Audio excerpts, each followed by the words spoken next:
Ito po ay Rubik's Cube. Guguluhin ko siya.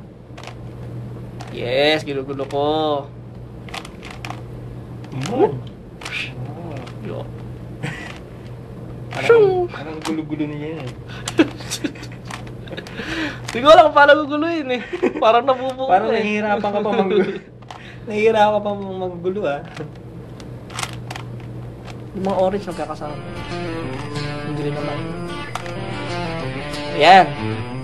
Grabe. Masusunod pa kaya ito? Okay. Malit mo muna. Ready ka na agad? Sige. Timer starts now.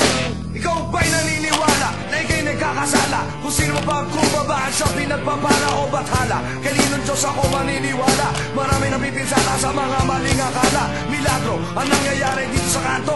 Kung ano ang paniwalaan mo, yun ang sundin mo. Tingin mo ang sinasabi, sinasalita ng mga labi. Iminumukha ay mga adikain ng ating lahi. Many seconds. Sumasamba pero hindi sumusunod. Nakakakita pero hindi nanonood. Nakakarinig pero mga pingi pa rin tumingala. Ang lahat at sa langit tumingin. Kaligtasan, pangangailangan ng sangkatauhan. Kung ayaw mo maniwala, huwag ka nang makialam. Yan ang tanging paraan upang maintindihan ang pagkatao na bawat nilalang. Nasaan? Nasaan? Kaligtasan? Nasaan? Nasaan? Kaligtasan? Nasaan? Nasaan? Kaligtasan? Nasaan? Nasaan? 50 seconds.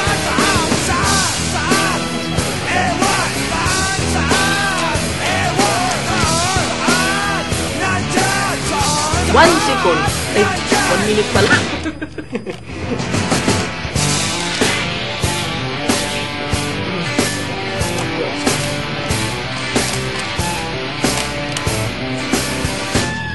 Iisang Diyos, pero ang tao napakaraming sinasabi at lahat handang sumali. Sa kulto, puro litrato at mga rebulto. Simbolo, pero walang pang-iinsulto. Saan ba talaga ang daan? Alam mo ba, Juan? Kailangan mo bang malaman kung saan ang pinagmulan ng buhay? Kanino ka sasabay?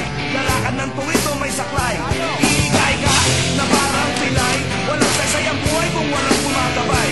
Iisa lang ang gusto mong malaman kung nasaan ang daan ng kaligtasan. Nasaan ang kaligtasan? Nasaan ang kaligtasan? Nasaan ang kaligtasan? Nasaan ang kaligtasan? Saan?